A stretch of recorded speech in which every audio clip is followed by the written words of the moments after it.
their guard drops and they feel more comfortable with you because they're like, oh, Kirby's a really nice guy. He's trying to help me.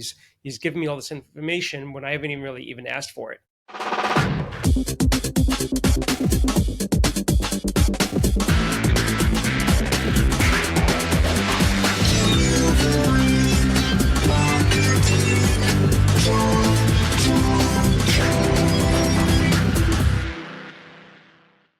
Hey there, and welcome to a brand new episode of Delivering Marketing Joy. I am your host, Kirby Hassman. Joining me today is a brand new rock star. I'm super excited to dive into the topics today. He is the founder and CEO of Cultivize, a consulting firm specializing in B2B lead nurturing strategies. Jason Kramer, thanks so much for joining me, man. Thanks, Kirby. Super excited to be here. Absolutely. As we were talking right before we got started, the questions I'm asking are the ones that I'm like, as I looked at your background and bio, I'm like, oh, I can't wait to dive into these so I can learn these myself. So one thing that caught my eye, I mean, most businesses, most entrepreneurs, most folks look at marketing as an expense. Now, some of the more progressive marketers might look at it as an investment, right? But you have said that we can turn marketing into a profit center. Can you talk a little bit about that? Yeah. I mean, so it all comes down to one word, and that word is attribution.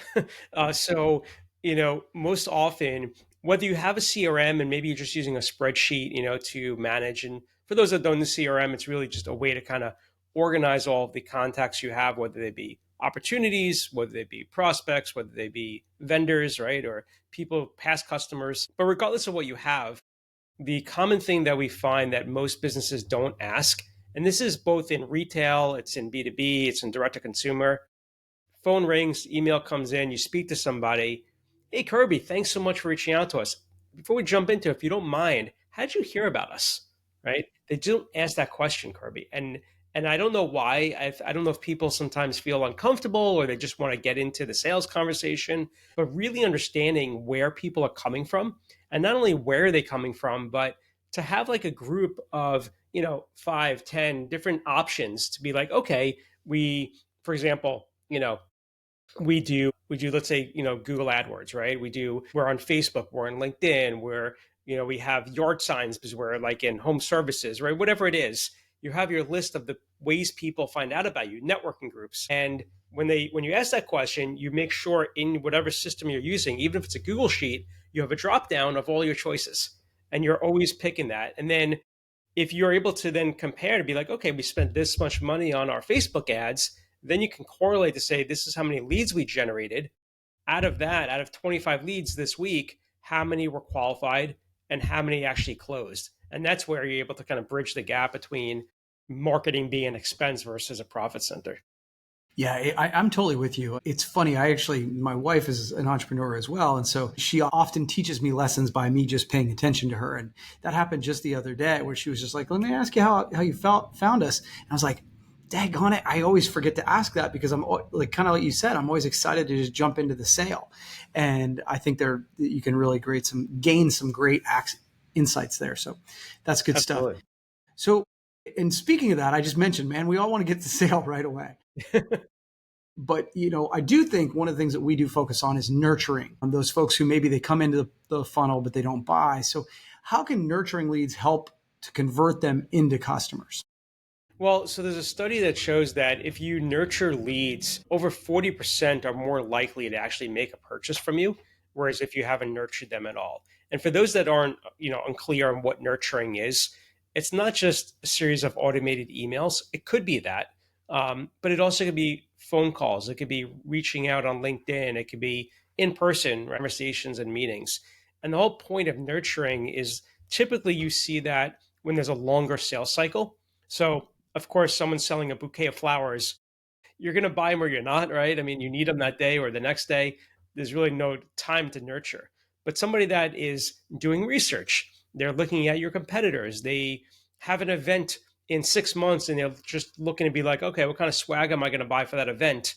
Now, if a nurture campaign is saying, hey, here's some popular things, here are people in your industry that we've done other things for. And if those emails come through, not in terms of a dump of information, but they come through as genuine, personable content that's sent to them in a timely fashion.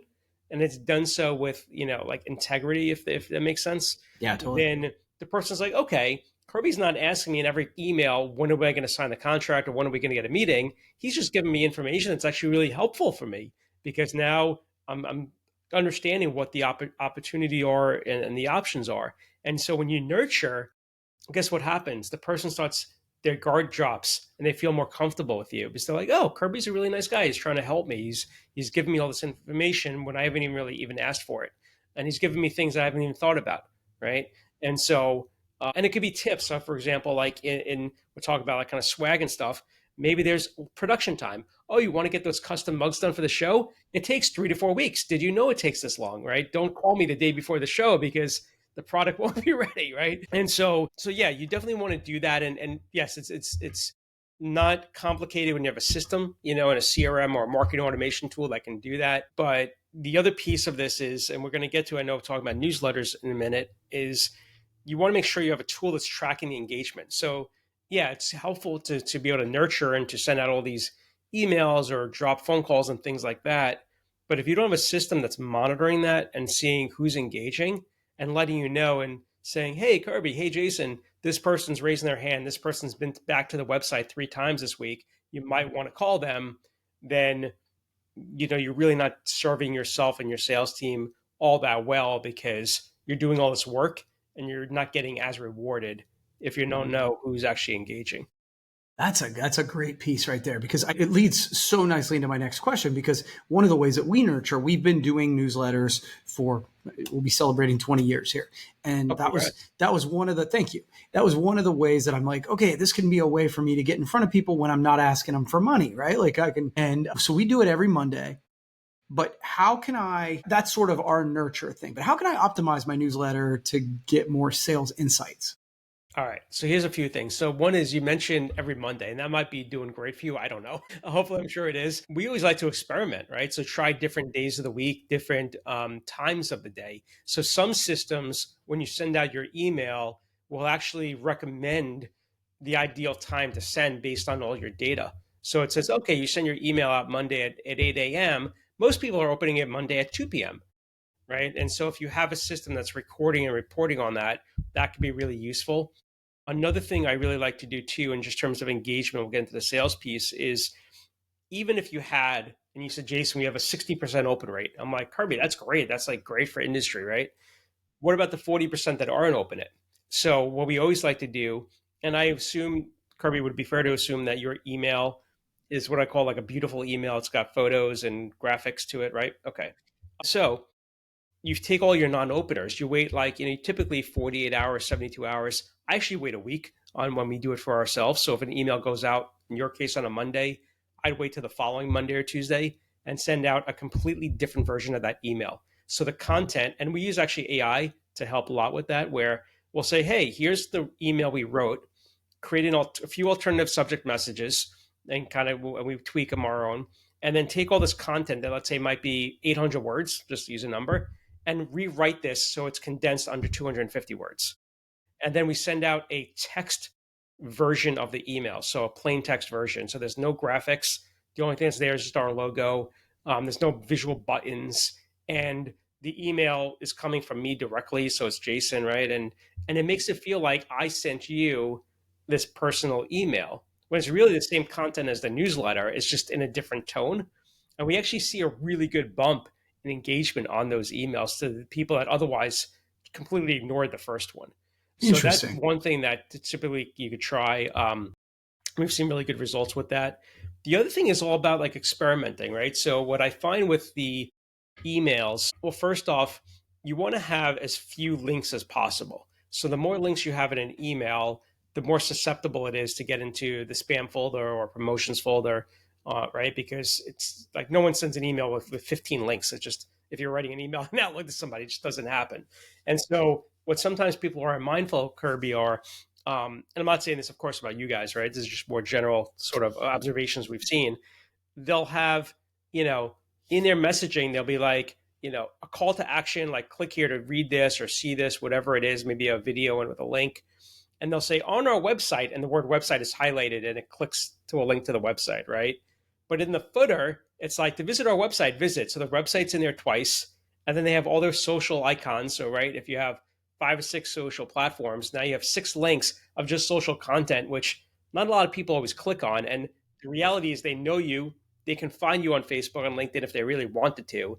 You really don't need to include that. So the newsletters we typically build for our clients don't have any social links at all, no link to the website. The only things that links that are on there are the strong call to actions we want them to take. So it's, hey, check out our new catalog. It's a link to the catalog. It's not a link to the homepage, or whatever it might be. You're guiding them to where you want them to go.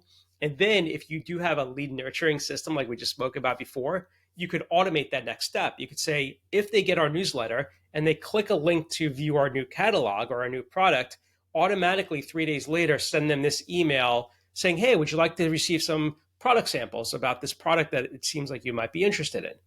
you know and Yeah. then the system is becoming like that salesperson, virtual salesperson, to then carry through on converting them into a sales conversation. That's really good. Man, Jason, that was great. I love that. And again, because I'm doing this and we've been doing it for a long time, I think it's important to reevaluate and go, okay, how can we do it better? And so that was awesome. I'm going to be listening to that section over and over again. So thank you. I appreciate that. You're All welcome. right. Final question for you. We all talk about having that sales funnel. We were kind of alluding to it just now. How do we make sure we keep people in the funnel, right? The leaky funnel. We don't want that. How do we lose leads, or how do we keep from losing leads along the way? So, I mean, first you need to place to manage all that, right? So, like Kirby, what do you guys use? Like, is it a system, or do you have a spreadsheet? Like, how do you guys manage? Yeah, we have a system that we Okay. use and white label. So there's a visual dashboard, right, in your system of like your funnel, the different stages. That's Yep. perfect. And Yep. so, that's the first step that companies sometimes don't have, is like a place to manage, all those opportunities. And so everything's like up in somebody's, I know for the people on audio don't see me making this gesture, I'm like kind of side tapping my head here, but and so like it becomes complicated, right, and hard to track everything when everything's up in your head. I've seen people write things down on paper, right, or they got folders, stacks and stacks of folders on their desk. Very difficult to manage that. It's not sustainable as you try to grow. And so the best thing to do is have at a very minimum, and actually we're about to launch, and I know this episode, those that'll be listening, it will be available. Not available today as we're recording, but it will be available when this launches. A series of sheets, of Google Sheets, that are going to be, you know, pennies, basically to buy compared to a CRM. That's going to have the core function of what CRM has to have, right? A place to store your contacts, your opportunities, all these important things, and some quick reporting in there to make heads and tails of kind of what's where, right, in the pipeline. So I think the bottom line is you have to have a system and to simply answer your question, Kirby, regardless of what it is. If you don't have a CRM, get into a Google spreadsheet, and like I said, you'll be able to get that from Cultivize. And we have that whole thing built out and templated for someone to jump in and start using. But then it's also the responsibility of the salesperson to actually use it, right? So you have to go in there, you have to set reminders for yourself, or have a system that's going to create those reminders for you. And you have to be looking at that, right? Successful people that are using a pipeline and a sales tool, they're in there at least a couple of hours a day, using that tool. And I get it. People are busy. They're traveling to meetings. They're on and off Zoom calls, and all these things. But you do it early in the morning. You do it end of day. And if the system is designed in a well thought out way, the system is going to say, "Here's the 10 calls you have to make today." You don't have to go figuring out who to call because all those reminders have been set, right? Or the notifications are in place. And so that's the accountability is the biggest thing, Kirby. And if you ask people that are salespeople that are successful versus the ones that are less successful, and you say, well, what's your sort of secret sauce? I have a system that I use, right? And the ones that are not successful don't have a system. That's pretty much where it comes down to. I think that's great stuff, Jason, and really good advice. And I was hoping that you'd have my wheels turning. You totally have my wheels turning here, and I'm gonna dig into some of this again. So where can folks find more information about you guys? Yeah, absolutely. And thank you for asking. So, Cultivize is the company. You can find me on LinkedIn, and we're all over social. But the best place for those, working out or in the car, or wherever they might be, you can go to the website. It's afterthelead.com. So just how it sounds, afterthelead.com. On there, Kirby, there's a lot of resources. Specifically, you can sign up for our newsletter. You talk about newsletters. We got our own, of course. We have lots of content in there. So that's just, we don't even ask for a company name, phone number or anything. It's just give us your email and we'll get you on there. So try to be very, simple there. We also have a playbook that we wrote as far as how to nurture leads. So we talked about that a little bit today. And so they can download that playbook regardless of what CRM system you have. You could apply all of those principles. And there's examples in that playbook on how to build everything out, in more detail than we spoke about today. And then thirdly, Kirby, I'm all about conversations. So anybody that has questions or want to talk to us, they could go onto that page after the lead. They could book a call with me directly. So I'm the founder, as we all know, of Cultivize, but I get on all these calls, right? I can tell your passion, I have passion too. And so feel free to reach out, no obligation. It's not going to be a sales pitch. It's just going to be what's going on in the business, where are the kind of pain points, and I'll give you as much advice as I can give you, in that conversation. That's awesome. Jason, this has been really fun today and super informative. Thank you so much for doing this. We'll have to do this again sometime, okay? Absolutely. Thanks for having me. That's going to wrap up this edition of Delivering Marketing Joy. We'll see you next time.